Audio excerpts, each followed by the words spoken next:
तो hello everyone, I am Monica from isles 9। So इस video में मैं ये रीडिंग सॉल्व करने वाली हूँ और इस आइल्स एग्ज़ाम रीडिंग को कैसे सॉल्व किया जाता है with in limited time, that's more important. And this reading, जो ये रीडिंग आप देख रहे हो, ये जो डेट देख रहे हो 7 सितंबर 2024 को जो आइल्स एग्ज़ाम हुआ था, उसमें ये रीडिंग भी कुछ बच्चों ने रिपोर्ट किया था कि हाँ ये रीडिंग भी आई थी।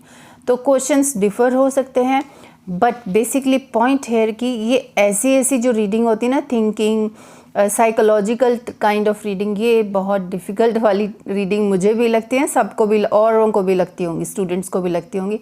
तो लेट्स स्टार्ट। अब इस रीडिंग में ये आइल्स रीडिंग टिप्स एंड ट्रिक्स जो जिसको बोलते हैं वो क्या है, इसको नहीं पढ़ना है। पहले रीडिंग पैसेज को बिल्कुल भी नहीं पढ़ना है, ओनली टाइटल पढ़ो, इसका मीनिंग समझो और आगे चलो। अब इसमें देखते हैं कि कितने टाइप के क्वेश्चंस हैं हमारे पास। तो फर्स्ट टाइप का क्वेश्चन मुझे दिख रहा है MCQ, multiple choice question. Because पढ़ो इसके instruction, choose the correct letter A, B, C और D। मतलब चूज द करेक्ट लेटर, एक ही लेटर सेलेक्ट करना इनमें से कोई। Write the correct letter in boxes 27 से 31 ऑन योर आंसर शीट। मतलब कि करेक्ट लेटर लिखो इन आंसर, इन क्वेश्चंस के सामने। तो ये हुआ, फर्स्ट हुआ multiple choice question. So second type का क्वेश्चन हमारे पास है ट्रू फॉल्स नॉट गिवन। देखो एक ही रीडिंग में डिफिकल्ट वाले सब डाल दिए हैं। आप देखो, पहले मल्टीपल चॉइस क्वेश्चन था, फिर ट्रू फॉल्स नॉट गिवन, और अब देखो इसके बाद complete each sentence with the correct ending. ये भी थोड़ा ट्रिकी टाइप के क्वेश्चंस होते हैं, बट इसके लिए मैं एक ट्रिक बताऊंगी आपको कि कुछ ज़्यादा पढ़ने की ज़रूरत नहीं है, लेकिन हाँ थोड़ा सा समझ के कीवर्ड्स की हेल्प से हम इसके आंसर्स आसानी से ढूंढ सकते हैं।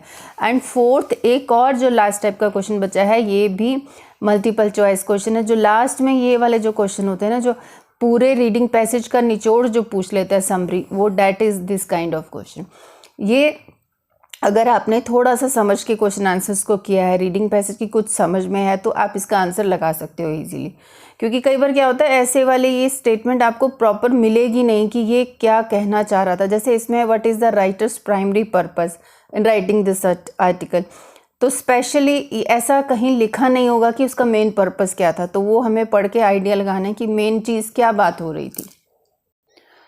तो अभी आपको करना क्या है, आपको मेरे साथ प्रैक्टिस करनी है, because I will be showing you paragraph also and question also. तो पहले क्वेश्चन से पढ़ते हैं। अब मैं ये फर्स्ट क्वेश्चन पढ़ रही हूँ, तो इसका मतलब प्रोबेबली इसकी लोकेशन हमें फर्स्ट पैराग्राफ में ही मिलेगी, ठीक है। तो मल्टीपल चॉइस क्वेश्चन को करना कैसे है, इसकी क्या स्ट्रेटेजी है, इसको पहले ये स्टेटमेंट जो दी है इसको पढ़ना है, इसको समझना है, इसकी लोकेशन पे जाना है। ये पहले नहीं पढ़ के जाने हैं आपको ये ऑप्शंस ना। तो पढ़ते हैं the dual process model of the brain. तो ड्यूल प्रोसेस को ढूंढ लेते हैं और ब्रेन को ढूंढ लेते हैं फर्स्ट पैराग्राफ में। तो उसके बाद फिर हम जहाँ ये लाइन मिलेगी वही उसके कॉन्टिन्यूटी में जो आगे लिखा होगा मोस्टली वही आंसर होता है। कभी कभी वहाँ नहीं होता है तो ऊपर नीचे पढ़ना होगा।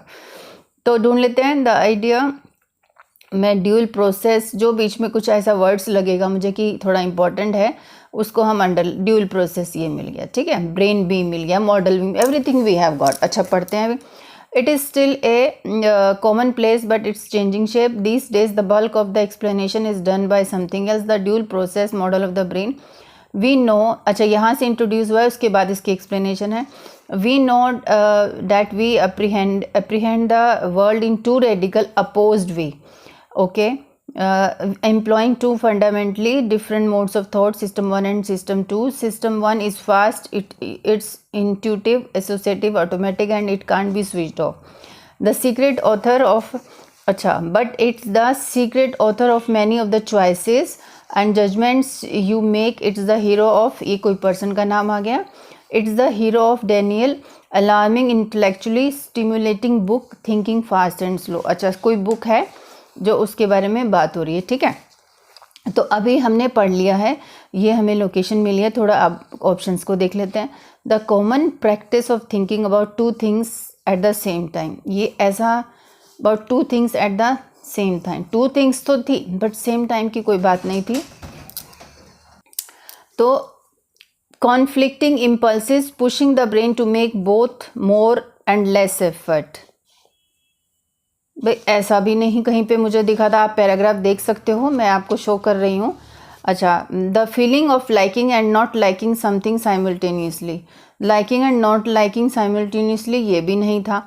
The natural tendency to make sense of the world in 2 different ways, तो 2 डिफरेंट वेज वर्ल्ड भी लिखा है, देखो कहाँ लिखा है, ये रहा, ठीक है। डैट उसके बाद ही देखो एकदम से बाद ही सेंटेंस जो है, we know that we apprehend the world in 2 radical opposed ways, तो इसके बेसिस पे हमने ये आंसर लगाया, ठीक है।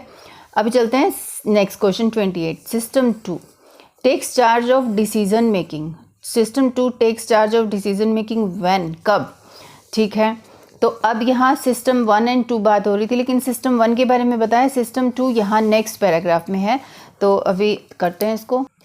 तो उसके बाद अब सिस्टम 2 जो मैंने बताया था, system 2 is slow, deliberate and effortful, its operation require attention, okay. Now ask yourself the question, system 2 takes over, देखो ये है हमारी location, takes charge rather unwillingly when things get tricky, it's the conscious being you call I, and one of the main points is that this is a mistake, you are wrong to identify system 2 for you also equally profoundly। तो ये कुछ लिखा है to a supporting who believes herself to the lead actor and often has little idea what's going on, okay। तो यहाँ पे इसके हिसाब से देख लेते हैं यहाँ क्या लिखा है कि ट्रिकी सिस्टम हो रहा है, तो इतना समझने की ज़रूरत नहीं है, जो मैच हो जाएगा वर्ड उसको लगा लेंगे। When the brain needs a rest, अब रेस्ट की तो कोई बात ही नहीं हुई थी, ठीक है। When more mental effort is required, mental kind of thing तो नहीं है, एफर्टफुल, डेलिब्रेट, जानबूझ के, require attention, it's operation require attention, rather unwilling when things, तो अनविलिंग तो मन से ही होता है, बट फिर भी चलो अभी छोड़ देते हैं। When a person feels excessively confident, ऐसा भी नहीं यहाँ पूरे में देखो कहीं लिखा है, ठीक है। इट हैज़, देखो अगर इसकी बात करो कि हर self to the lead actor, जो लड़की है स्पेशल सपोर्टिंग करेक्टर जो लीड एक्टर समझ रही है, often has little idea of what's going on, ये भी कंफ्यूज है, तो कॉन्फिडेंट नहीं था। When a dangerous situation is developing, dangerous situation is developing, situation developing की नहीं, gets tricky, but dangerous situation तो नहीं है, तो इसका मतलब यही होगा। व्हेन मोर मेंटल एफर्ट, देखो system 2 is slow, deliberate and effortful, इसमें बहुत एफर्ट लगते हैं, डेलिब्रेट है, स्लो है। इट्स ऑपरेशंस रिक्वायर अटेंशन, इसका ऑपरेशन जो है अटेंशन चाहिए। और unwilling when things get tricky, तो अनविलिंग मतलब ये सब माइंड से रिलेटेड हो गया, इसलिए हमने इसको लगाया, बिकॉज कुछ भी मैच नहीं हो रहा था, ठीक है। कन्फर्मेशन बायस, ये हमारा हुआ keyword, is an example of. अब नेक्स्ट पैराग्राफ में चलते हैं, यहाँ तो हो चुका है कन्फर्मेशन बायस, नहीं यहाँ पे कहीं पे, अच्छा यहाँ पे science of danger, environmental cues, system, but नहीं ये तो सिस्टम 1 के बारे में बात हो रही है। अच्छा ओके, चलो इसमें तो अभी कन्फर्मेशन बायस नहीं है, तो नेक्स्ट पैराग्राफ पे चलते हैं। तो अब आप नेक्स्ट क्वेश्चन करने से पहले सब्सक्रिप्शन तो कर दीजिए प्लीज़। तो कन्फर्मेशन बायस जो है वो है एग्जाम्पल है, उसने बोला है कन्फर्मेशन बायस, देखो बायस यहाँ है, कन्फर्मेशन बायस यहाँ है, किस चीज़ की एग्जाम्पल है वो हमें ढूंढना है। It is hopelessly bad at the kind of statistical thinking often required for good decisions. It jumps widely, अच्छा it jumps widely to conclusions, एकदम से जंप कर जाता है। And it's subject to fantastic range of irrational cognitive biases and interference effects such as confirmation bias and hindsight bias to name but to, okay समझ ज़्यादा नहीं आया, but ये है कि एकदम से कंक्लूजन वाइल्डली ले लेते हैं और सब्जेक्ट टू ये ऐसा लिखा है कुछ, required for good decision, okay. System 1 rushing to judgement, okay rushing तो है, वाइडली तो हो सकता है। मेकिंग 1 केयरफुल जजमेंट के बारे में नहीं लिखा है। मेकिंग ए ब्रेव जजमेंट भी ऐसा नहीं है। सिचुएशन बेस्ड ऑन फैक्ट्स ऐसा भी नहीं, तो मुझे तो यही लग रहा है। Statistical thinking often required for good decisions, it jumps widely to conclusion, ठीक है। तो ये रशिंग हो गया, जल्दी से जो जजमेंट ले लेते हैं, मतलब कंक्लूजन पे आ जाते हैं, ये वही है, ठीक है। आप सब्सक्रिप्शन कर दीजिए प्लीज़, भूलना नहीं, ठीक है। अब नेक्स्ट क्वेश्चन पे चलते हैं, 30 नंबर क्वेश्चन। तो the main conclusion of the phone booth, देखो अभी ये तो उसका मेन फोन बूथ वाले एक्सपेरिमेंट का मेन कंक्लूजन क्या था।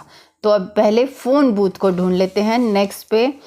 तो यहाँ हम न्यूयॉर्क सिटी था, फ़ोन ये रहा फ़ोन, और फ़ोन बूथ एक बार strangely susceptible influence surroundings one famous phone booth is here. तो अब हम इस एग्जाम्पल को पढ़ लेते हैं अच्छे से, क्योंकि एक्सपेरिमेंट ही तो पूछा है ना। तो चलिए अभी एक्सपेरिमेंट में यहाँ से पढ़ लेते हैं। The general point about self ignorance extends beyond details of this, we are astonishingly susceptible to being influenced by features of our surroundings. One famous pre-experiment centered on New York phone booth. Each time a person came out of the booth after having made a call, an accident was staged. Someone dropped all her papers on the pavement. Sometimes a dime had been placed in the phone booth, sometimes not. If there was no dime in the phone booth, only 4% of the existing callers helped to pick up the papers. If there was a dime, no fewer than 88% helped. Okay. नहीं, तो इसका result क्या हुआ? Result क्या, ये ही है result, ये वाला। और यहाँ पे जो एक्सपेरिमेंट जो ऊपर बात लिखी है ना, मुझे लगता है यही है वो। We are strongly susceptible to being influenced by features of our surrounding, मतलब हम लोग अपने सराउंडिंग के फीचर्स हैं उससे ज़्यादा इन्फ्लुएंस्ड होते हैं, तो मुझे लगता है वही होगा। People are more likely to help someone that they are attracted to. नहीं, जो जिसको अट्रैक्टेड होता है, अट्रैक्शन किसी के थ्रू नहीं लिखी थी। People are more responsive to their environment than they realise. So environment तो है, देखो ये सराउंडिंग के बारे में लिखा है ना, कि आसपास जो सराउंडिंग होती है उससे होते हैं, ये तो लिखा है। People are more likely to be helpful if they think they will be rewarded. तो रिवॉर्ड काइंड की कोई चीज़ नहीं थी, तो एनवायरनमेंट को सेलेक्ट कर लेंगे, बिकॉज यहाँ देखो to being influenced by features of our surrounding. तो मेन कंक्लूजन फ़ोन बूथ का, पहले उसने बात लिखी और उसके बाद एक्सपेरिमेंट लिख दिया, ठीक है। तो अब नेक्स्ट पे चलते हैं। So next question says the anchoring effect. तो एंकरिंग इफेक्ट जो है is the process by which, अभी हमारा कीवर्ड हुआ एंकरिंग। सो आपको कीवर्ड की हेल्प से पहले लोकेशन पे जाओ, फिर अच्छे से पढ़ो। ये एक प्रोसेस है बाय विच, इसमें क्या होता है देख लेते हैं। सो ये वाला ऊपर वाला पैराग्राफ हम पढ़ चुके हैं, अब इसमें देख लेते हैं। एंकरिंग इफेक्ट ही ढूंढेंगे और कुछ नहीं। देखो अलग से कुछ वर्ड दिखा, ब्लड शुगर्स, पेंसिल भी दिखा, टीथ भी दिखा, स्माइल भी दिखा, फ्रॉन इंड्यूसिंग वे भी दिखा। तो यहाँ पे लेकिन अपना ये नहीं है, तो अब नेक्स्ट पेज पे चलते हैं। तो नेक्स्ट पेज पे इस पैराग्राफ में आई कैन सी, देखो एंकरिंग इफेक्ट मुझे यहीं दिख रहा है, क्योंकि अभी दूसरे चैनल के लिए भी बनाई थी इंग्लिश में, तो इसलिए निशान है। In an experiment designed to test the anchoring effect, highly experienced judges were given a description of a shoplifting offense. They were often anchored to different numbers by being asked to roll a pair of dice that has been secretly loaded to produce only 2 totals. उनको पूछा गया decision देने के लिए, और जो कि secretly पहले से ही लोड किया था कि 2 ही आएंगे, 3 और 9s. Only 2 totals, 3 और 9s, ये इतने आए। Finally, they were asked whether the prison sentence to the shoplifting offense should be greater or fewer in months than the total showing on dice. Normally, the judges would have made extremely similar judgments, but those who had just rolled 9 proposed an average of 8 months, while those who had rolled 5 months all were unaware of anchoring effect. अच्छा, सबको अलग अलग situation दी, लेकिन सब के सब unaware थे anchoring effect, जो मतलब उन्होंने छुपा के जो कुछ लिखा था, ठीक है। तो अब इसका देख लेते हैं। Decisions are made using a numerical system. नहीं, ऐसा न्यूमेरिकल तो क्लियरली तो नहीं दिया है। इस सब कॉन्शियस फैक्टर में स्ट्रांगली इन्फ्लुएंस आर, हाँ इस सब कॉन्शियस मतलब ये अनअवेयर थे, ये तो क्लियरली बात है, ठीक है। बट फिर भी और पढ़ लेते हैं। Decisions about prison sentence are made by rolling. तो एक्चुअली ये तो एग्जाम्पल है यहाँ पे, तो एक्चुअल एंकरिंग इफेक्ट वो क्या होगा, वो ये नहीं होगा। We may emphasise certain factor too much in our decision. We may certain factor, नहीं ऐसा सर्टन फैक्टर कुछ डाला ही नहीं था। तो बेसिकली यहाँ वो अनअवेयर थे एंकरिंग इफेक्ट्स। एंकरिंग इफेक्ट यही था कि उनको पता नहीं था कि वो पहले से फिक्स है। तो ए सब कॉन्शियस फैक्टर में strongly influence our decision making. तो ये आंसर होगा। इसको आप मेरे साथ साथ करो, ये पढ़ो दोबारा से एंड इसको देखो। अभी ये ऑप्शंस हैं। तो नेक्स्ट वीडियो में हम true false not given and complete the sentences करने वाले हैं।